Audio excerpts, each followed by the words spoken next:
Hello! Welcome back to Mo's Minute.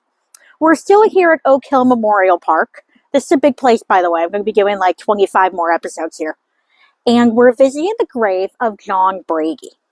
So John Brady, right here, was a victim of the Titanic. That's my theme as of late.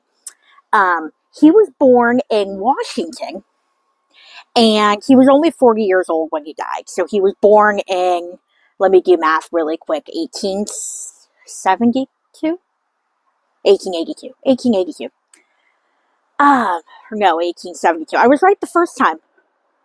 Anyway, and so yeah, he was born in Washington. His father owned a general store, and the family moved to San Jose in 1903. And that was the year that John here, they called him Bert. His middle name was Bertram, so they called him Bert. And that was the year that he finished school. So he was born in Washington. I don't know if I mentioned that. And so he went back to Washington after school. He went to school in Oregon. He went back to Washington to take over the store for his dad when the family moved to LA. Or not LA. What am I talking about? They moved here, San Jose. And he was also, he was very, like, well-liked in the community. Like, he did a lot for the town. The town was burned during a fire, and he really helped rebuild it. So he was a good guy. He was also one of the first patrons of the Pomeroy Savings Bank in Pomeroy, Washington, and, like, one of the first stakeholders in it. So he eventually sold the store to his father's business partner, and became like a managing partner of the Pomeroy Savings Bank. And then after the 1906 earthquake, the family house was destroyed, and his mom and his sister were both injured. So that's when he came out here to help take care of everything.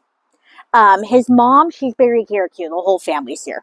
His mom died in 1910, and so he and his sister were visiting Europe on vacation in April of 1912. And so he left her in London with friends, and he was going around. He went to Ireland and went to a bunch of other places. Belgium, I think he went as well. And there's a lot of surviving letters that he sent to his friends from these places. And he was eager to get back home for business purposes. And so he booked passage on the Titanic. He was a first class passenger, but he didn't have one of the really lavish first class staterooms that you see pictures of, or that is shown in movies. He had a more modest one. And so I think it was A21 or something. And so he wasn't sure he'd be able to get home on the Titanic. There were a lot of coal strikes happening, so he was afraid that his passage might get bumped, and, well, unfortunately, it did not get bumped. And so he was on the Titanic in April of 1912 trying to get back home to conduct business, and he did not make it. His body was never recovered, and unfortunately, since he was traveling by himself, he doesn't really show up in the survivor testimonies that you read about. So he's actually become kind of actually become known as like a lost Titanic passenger, because no one really talks about him on his time aboard the Titanic. So hopefully now with this video, he will not be lost anymore, and now he's always going to be remembered as a victim of the Titanic.